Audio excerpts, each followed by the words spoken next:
Supreme court में एक जज को राज्यसभा में भेजते हैं जिसने राम मंदिर का दिया। सुप्रीम कोर्ट के जजेस भगवान नहीं होते, न्याय मंदिर में बैठने वाले सब भगवान नहीं होते। अभी किसने कहा था कि सुप्रीम कोर्ट इंक्वायरी दे? किसने कहा था कि आप कानून के लिए दो ब्रेक लगाइए बीच में? Who told you? क्यों जवाब नहीं है इनके पास?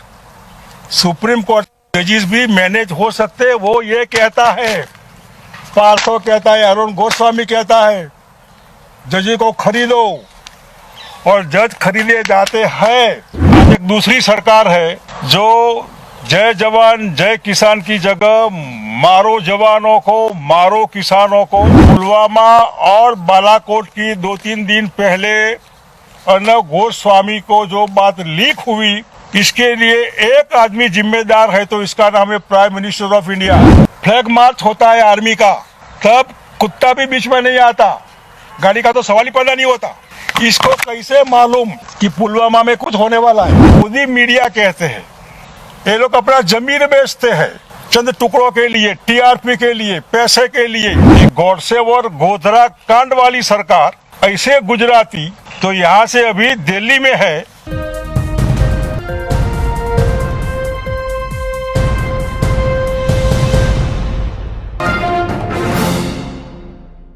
आजकल व्हाट्सएप चैट में इसकी पूरी सार्वभौमत्व का दाव लग गया है। मुंबई में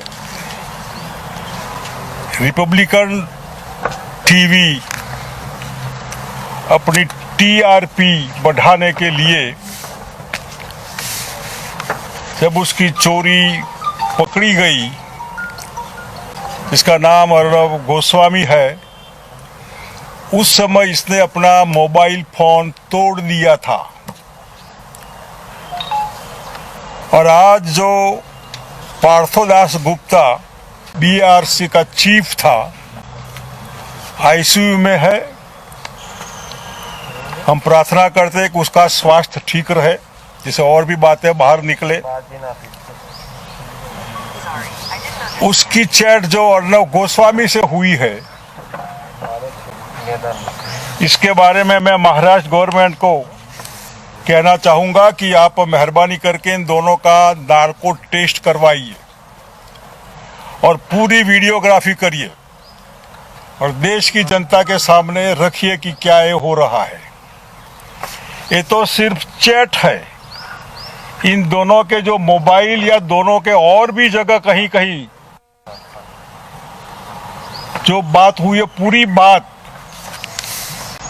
वो भी देश की जनता के सामने आए तो अच्छी बात है, जरूरी है। ये कोई ऑर्डिनरी चैट नहीं है, देश की सुरक्षा का मामला है। ऑफिशियल सीक्रेट एक्ट 1923 इसमें लगता है। और एक सरकार जो थी लाल बहादुर शास्त्री जी की, जिन्होंने जय जवान जय किसान का नारा दिया था 1965 में, इतना ही नहीं, इन्होंने मिस मंडे मील्स, सोमवार को आपका एक समय का खाना छोड़ दीजिए, देश की जनता ने भरोसा करके श्रद्धा से विश्वास से देश के प्रधानमंत्री की बात मानी थी। आज एक दूसरी सरकार है जो जय जवान जय किसान की जगह मारो जवानों को मारो किसानों को, चाहे पुलवामा में जवानों का जो शहीदी हुई, इनका कत्लेआम होता है, अटैक होता है इनके ऊपर। गलवान घाटी में 25 जवान हमारे चाइना बॉर्डर पर शहीद हो जाते हैं। और अभी जो सिंघू बॉर्डर पर दिल्ली के पेरीफेरी में 2 महीने से तकरीबन किसान बैठे, तो 100 जितने किसान तो वहां बेचारे ऐसे ही मर गए, कईयों ने सुसाइड कर दिया। तो मरो किसानों या मारो किसानों को, मारो जवानों को या मरे जवानों को, इस सरकार को कोई फर्क नहीं पड़ता है। अपनी कुर्सी बचाने के लिए, सत्ता के लिए, इलेक्शन के लिए, वोट के लिए ऐसी आज की देश की सरकार जो बीजेपी की दिल्ली में बैठी है वो बिल्कुल निर्लज है, बेशर्म है, दया विहीन है, विश्वासघाती और झूठी है और फरेबी गवर्नमेंट है।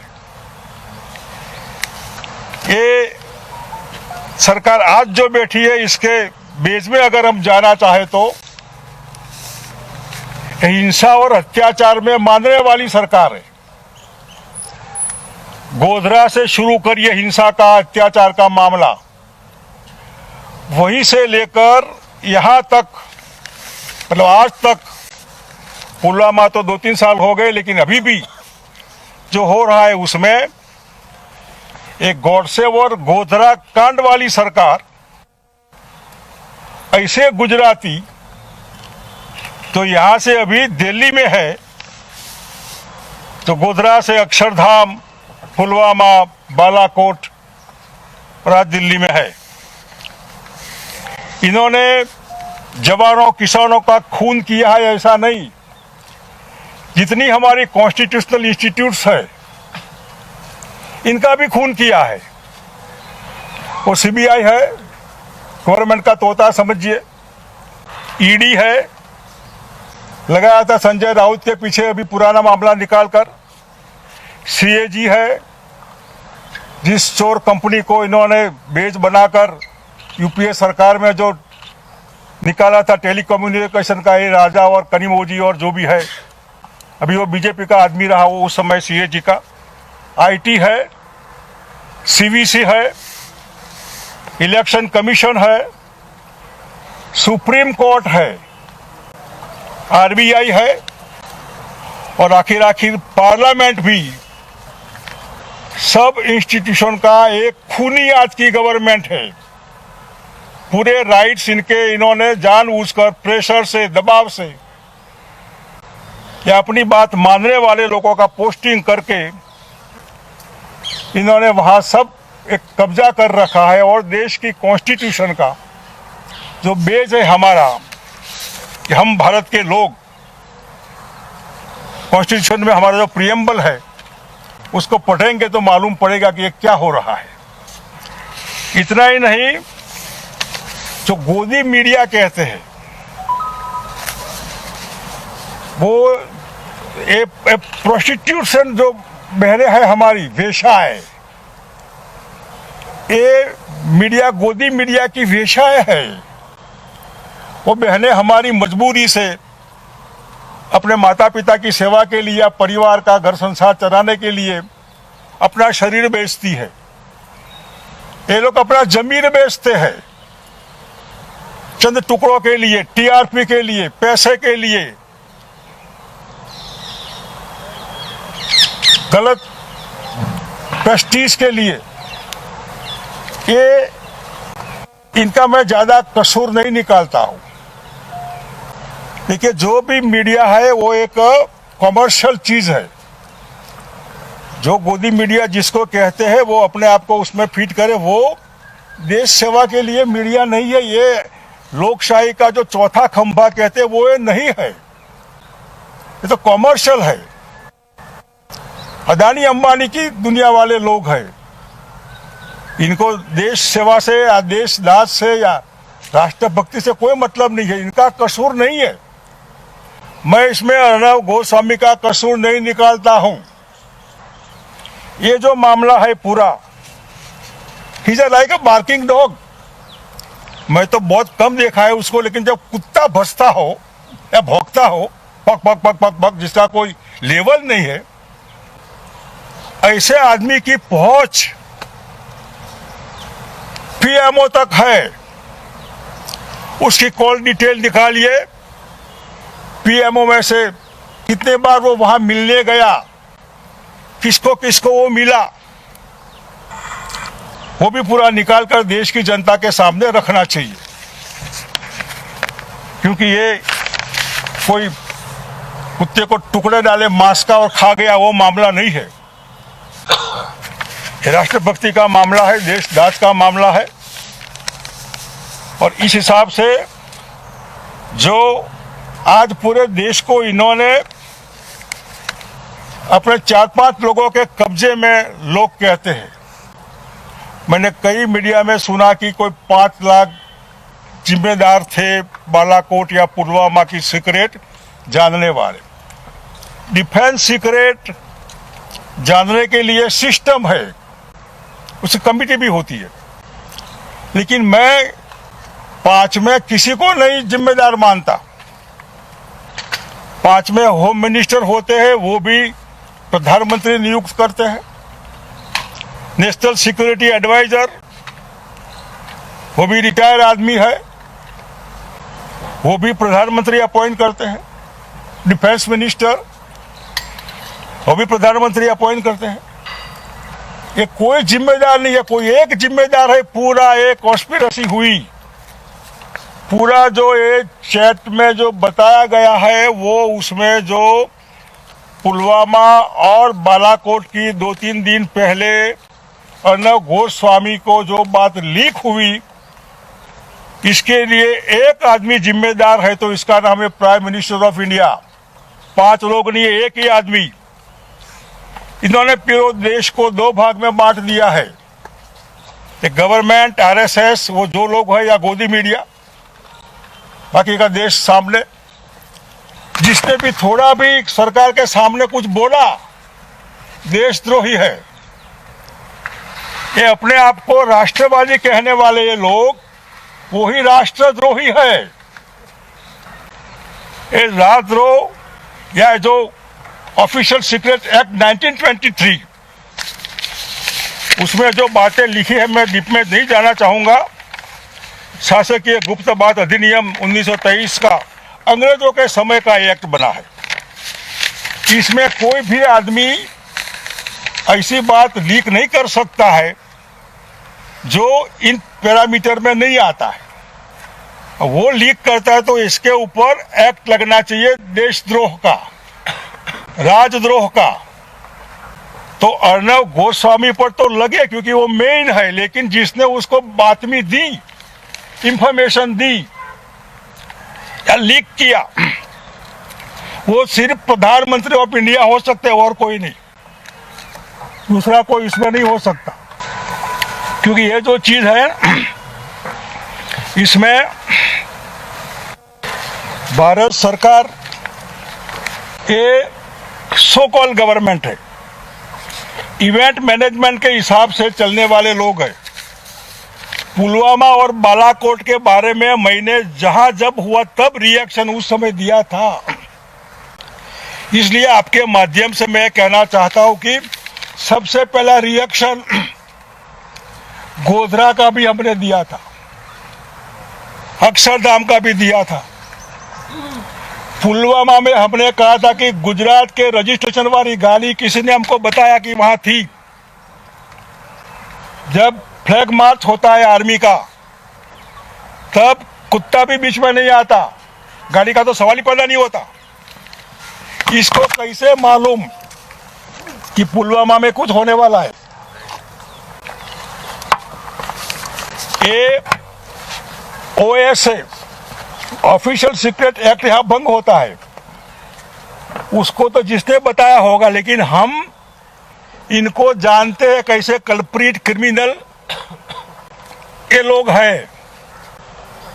इसलिए अगर गोधरा में कहा था, अक्षरधाम में कहा था, पुलवामा भी हमने कहा था कि ये गवर्नमेंट की मेहरबानी से हुआ है। और मालूम पड़ने के बाद प्रधानमंत्री अपनी जो शूटिंग है, कोई रोकता नहीं है। क्या देश के जवान है, हमारा जवान नहीं है? इनकी शहीदी का आपको मालूम नहीं था? अगर मालूम नहीं था तो आपको प्रधानमंत्री रहने का कोई हक नहीं है।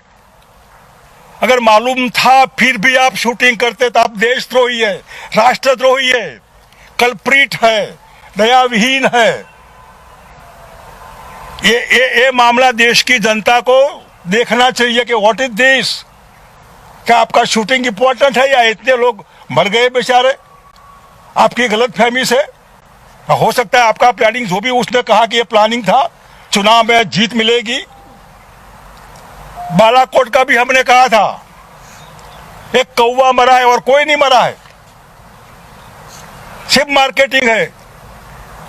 यानी कि देश की जनता को बेवकूफ बनाने के लिए मीडिया का, गोदी मीडिया का मिसयूज करके मार्केटिंग मार्केटिंग मार्केटिंग 24 घंटे लोगों के दिमाग में, और ऐसे गंदे लोग, भौंकने वाले, बिना समझे गाली गलौज करने वाले, ये सब की मेहरबानी से वोट मिल गए, सरकार बनी। हो सकता है गवर्नमेंट मे कम एंड मे गो, लेकिन आखिर हो क्या रहा है? इतने जो इंस्टीट्यूट पूरे आपका जिसका मर्डर किया, जुआनों का मर्डर किया, किसानों का अभी शहीदी हो रही है बॉर्डर पर, यानी कि ऐसी जो गवर्नमेंट है, उस गवर्नमेंट को कम से कम ऑफिशियल सीक्रेट एक्ट देश के प्रधानमंत्री पर लगना चाहिए। और थोड़ी भी अगर मोरालिटी है जो नहीं है, थोड़ी भी शर्म है जो नहीं है,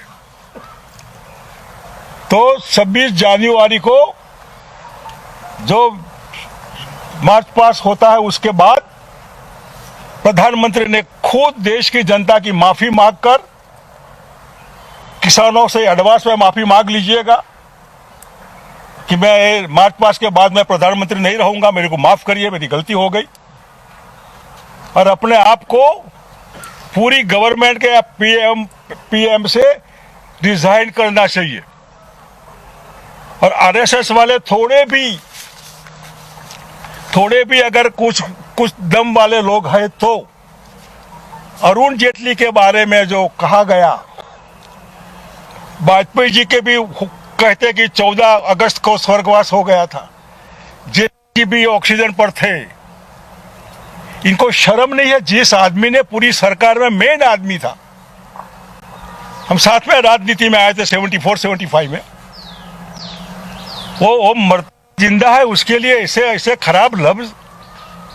और बीजेपी वाले, आरएसएस वाले इतने गए बीते हैं, इतने तलिए चाटने वाले हो गए, सत्ता के भिखारी हो गए, वो लोग पावरलेस हो गए, कुछ कह नहीं सकते। ठीक है, वाजपेयी को आप नहीं मानते थे, मत मानिए, तो प्योर आदमी था, और अपनी नादुरुस्त तबियत तो पार्टी की सेवा करते करते हुआ। गुजरात सरकार इसने बचाई, पूरी कॉन्स्पिरेसी थी, उसने सीबीआई को एडजस्ट करके उसने सबको बचाया। उस आदमी को सिर्फ आउट ऑफ इंडिया से कहेंगे कि हाँ ये अच्छे दोस्त थे, what is this? Arnab Goswami उसको जिंदा रखेगा या मारेगा? आरएसएस वाले भी बिल्कुल सत्ता लालचू चोर हो गए। इसलिए ये जो चीजें हैं वो कहने के लिए कि अलग किस्म की गाड़ी चल रही है कि मीडिया के ऊपर एलिगेशन मैं नहीं करता। कॉमर्शियल लोग हैं तो कॉमर्शियल करेगा, अदानी अंबानी है तो वो तो बिजनेस करेंगे, देश को खरीदेंगे, सबको खरीदेंगे, वो खरीदेगा, लेकिन जो बेचने वाला है अपने आप, देश की सरकार उसके गिरवे रख गई, तो वो तो है। इसलिए मैं इसमें सबको नहीं मैं ऐड करना चाहता हूं, इंक्लूडिंग अर्नब गोस्वामी। दो बातों में मेन है, इसलिए ऑफिशियल सीक्रेट एक्ट का भंग उसने किया है।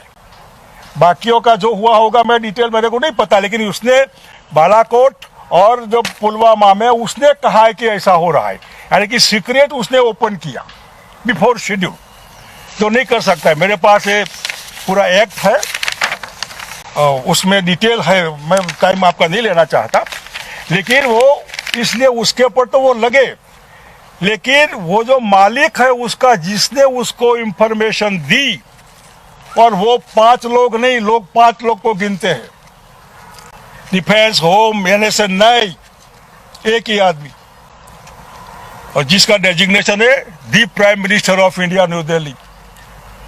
7 लोक कल्याण मार्ग जो भी है, जिसमें लोगों का कल्याण नहीं नाश हो रहा है। यही चीज कहने के लिए मैंने आपको बुलाए हैं, और कोई चीज मैं अभी याद नहीं है, लेकिन जो होगा तो मैं आपको कहूँगा। इसके कनेक्शन में आप पूछ सकते हैं। मैंने नार्को टेस्ट की डिमांड की है महाराष्ट्र गवर्नमेंट से। दूसरे फोन इनकी बातें हुई होगी, पीएमओ में इनकी पहुंच है, मंत्रिमंडल का पूरा मालिक है ये देश का, कैबिनेट का मालिक ये है अर्नब गोस्वामी। मंत्री इसके लिए ठीक नहीं है, मंत्री तो दुनियात लोग है। Which kind of government? Which kind of cabinet? एक कैबिनेट का मालिक तो यह है, ये सुपर प्राइम मिनिस्टर गोस्वामी है क्या? तो सुपर प्राइम मिनिस्टर और रियल प्राइम मिनिस्टर दोनों को आप जो भी एक्ट के नीचे कार्रवाई करनी है वो करे, और before that on moral ground पर वन शुड रिजाइन इमीडिएटली। 26 तक भी इंतजार करना जरूरी नहीं है, लेकिन 26 का किसानों का एक है और देश का रिपब्लिकन डे है और रिपब्लिकन टीम का मामला है, इसलिए रिपब्लिकन डे तक चलिए, कोई बात नहीं। पूरा होने के बाद जाइए राष्ट्रपति के पास दे दीजिएगा, आई एम सॉरी, देश की जनता की माफी मांगिए। इसके लिए मैंने आपको एक दिशा पकड़े, देश की जनता दिशा पकड़े, कितने बेवकूफ हम बन रहे हैं, कितने गलत ढंग से मार्केटिंग के मीडिया के माध्यम से हमको कितना बेवकूफ बनाया जाता है।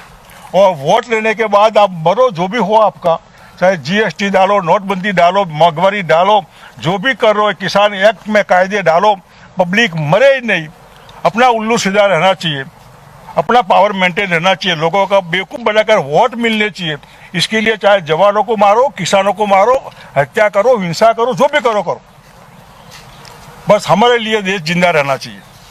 इसलिए मैं आपको तकलीफ दिया है। इसके रेफरेंस में what you would like to ask me, please you may ask any question regarding this matter. You asked that constitutional institutions have been compromised, including the Supreme Court. Yes. How? Supreme court में एक जज को राज्यसभा में भेजते हैं जिसने राम मंदिर का दिया। सुप्रीम कोर्ट के जजेस भगवान नहीं होते, न्याय मंदिर में बैठने वाले सब भगवान नहीं होते। अभी किसने कहा था कि सुप्रीम कोर्ट इंक्वायरी दे? किसने कहा था कि आप कानून के लिए 2 ब्रेक लगाइए बीच में? Who told him? क्यों जवाब नहीं है इनके पास? सुप्रीम कोर्ट जजेस भी मैनेज हो सकते हैं, वो ये कहता है, पार्थो कहता है, अरुण गोस्वामी कहता है, जज को खरीदो, और जज खरीदे जाते हैं। सुप्रीम कोर्ट का जज राज्यसभा में ना बोलना, ऐसा एक्ट होना चाहिए। जज खरीद लो, भाजपा राज में सकता है। कोर्ट कब इस पर संज्ञान लेते हुए अर्णव के खिलाफ कार्यवाही करेगी? ये टॉक है, व्हाट्सएप चैट है, व्हाट्सएप चैट है, इसी मैंने सब चैट ऐसे शॉर्ट में बनाया हुआ है। ये कोर्ट का मामला है। सुप्रीम कोर्ट कोई खुदा नहीं होती है, जनता की भावना है।